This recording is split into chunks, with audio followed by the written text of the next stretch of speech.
Hi viewers, இன்றைக்கி நான் உங்களுக்கு பச்சை வேர்க்கடலையை வச்சு குழம்பு வச்சு காட்ட போகிறேன். இந்த குழம்பு எல்லாத்துக்குமே நல்லாயிருக்கும். சாதம், இட்லி, தோசை எல்லாத்துக்குமே சூப்பராக இருக்கும்.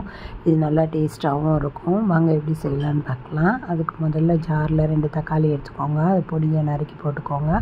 அது கூடவே ஒரு பெரிய பூண்டு எடுத்துக்கோங்க. அதில் இருக்க பல்லில் இருக்க தோல் எல்லாத்தையும் முடித்து அதையும் சேர்த்துக்கோங்க. அதுக்கப்புறம் ஒரு 3 சில்லு அளவுக்கு எடுத்து அதையும் சின்னதாக நறுக்கி அதை மிக்சியில் போட்டு நல்லா மையாக அரைச்சி எடுத்து வச்சுக்கோங்க. அதுக்கப்புறம் ஒரு பாத்திரத்தில் எண்ணெய் ஊற்றிக்கோங்க. ஊற்றி அதில் இந்த அரைச்ச விழுதை கொட்டி அதை நல்லா வதக்குங்க. அது நல்லா எண்ணெய் பிரிஞ்சு இப்படி நல்லா வரணும். அதே நேரத்தில் அதில் இருக்க பச்சை வாசனை எல்லாம் நல்லா போகிற வரைக்கும் அதை நல்லா கொதிக்க வச்சு அது நல்லா கொதி வரட்டும். அதுக்குள்ளே நம்ம இங்கே ஏற்கனவே ரெடி பண்ணி வச்சுருக்க வேர்க்கடலை பருப்பை தண்ணியில் ஊற்றி நல்லா களைஞ்சிக்கோங்க.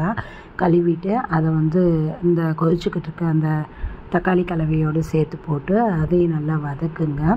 அதை நல்லா கிண்டுங்க. அது நல்லா கிண்டட்டும். அதுலேயே கொஞ்சம் நல்லா அது வேகணும். அதனால் நீங்கள் அதை நல்லா வேக விடுங்க. அது நல்லா வதக்குங்க. அப்படின்னா தான் அந்த மசாலா எல்லாமும் அந்த கடலைப்பருப்போடு நல்லா சேரும். நல்லா கூடி சேர்ந்தால் தான் இது சாப்பிடவும் நல்லாயிருக்கும். இல்லைன்னா நல்லா இருக்காது. அதனால் அதை நல்லா கொதிக்க விடுங்க. அப்புறம் அது கூட தேவையான அளவுக்கு தண்ணி ஊற்றிக்கோங்க. ஊற்றி அதை நல்லா கொதிக்க விடுங்க. அது நல்லா எவ்வளோக்கு எவ்வளோ நல்லா கொதித்து நல்லா வேகுதோ அப்படின்னா தான் கடலை நல்லா வெந்திருக்கும்.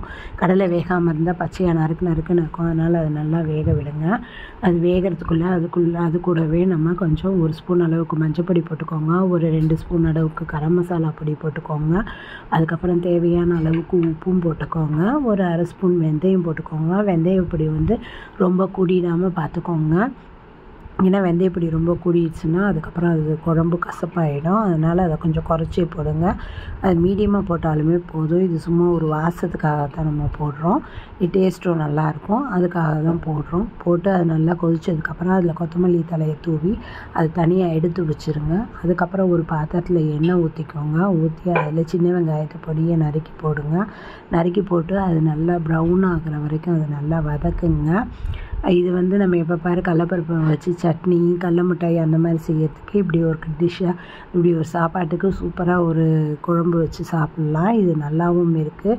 அதே மாதிரி தட்டாம்பயிறு, பாசிப்பயிறுன்னு இப்படி பயராக வச்சு சாப்பிட்டதுக்கு பதிலாக இப்படி கடலப்பருப்பை நல்லா வேக வச்சு இது வேர்க்கடலையை நல்லா வேக வச்சு சாப்பிட்றது நல்லாயிருக்கும். கடலப்பருப்புன்னு ஒரு சில ஊரில் சொல்லுவாங்க. இதை வேர்க்கடலைன்னு நம்ம சென்னை பக்கம் சொல்லுவாங்க. அதனால தான் கடலப்பருப்புன்னு ஊடலை சொன்னேன் நான். அதனால் இது எல்லாத்துக்குமே நல்லாயிருக்கும். வெங்காயம் நல்லா முருகினோடனே அந்த வெங்காயத்தையும் இந்த குழம்புல கொட்டிடுங்க. கொட்டிட்டு நல்லா அதை கிண்டி நல்லா ஓரளவு திக்கான கண்டென்சி வரவும் அதை இறக்கிட்டிங்கன்னா இந்த டிஷ் ரெடி ஆகிடும். இது சாப்பிடவும் சூப்பராகவும் இருக்கும். இது எல்லாருக்கும் ரொம்ப பிடிக்கும். இது குழந்தைங்களுக்கும் ரொம்ப பிடிக்கும். இதை நீங்கள் ட்ரை பண்ணி பாருங்கள்.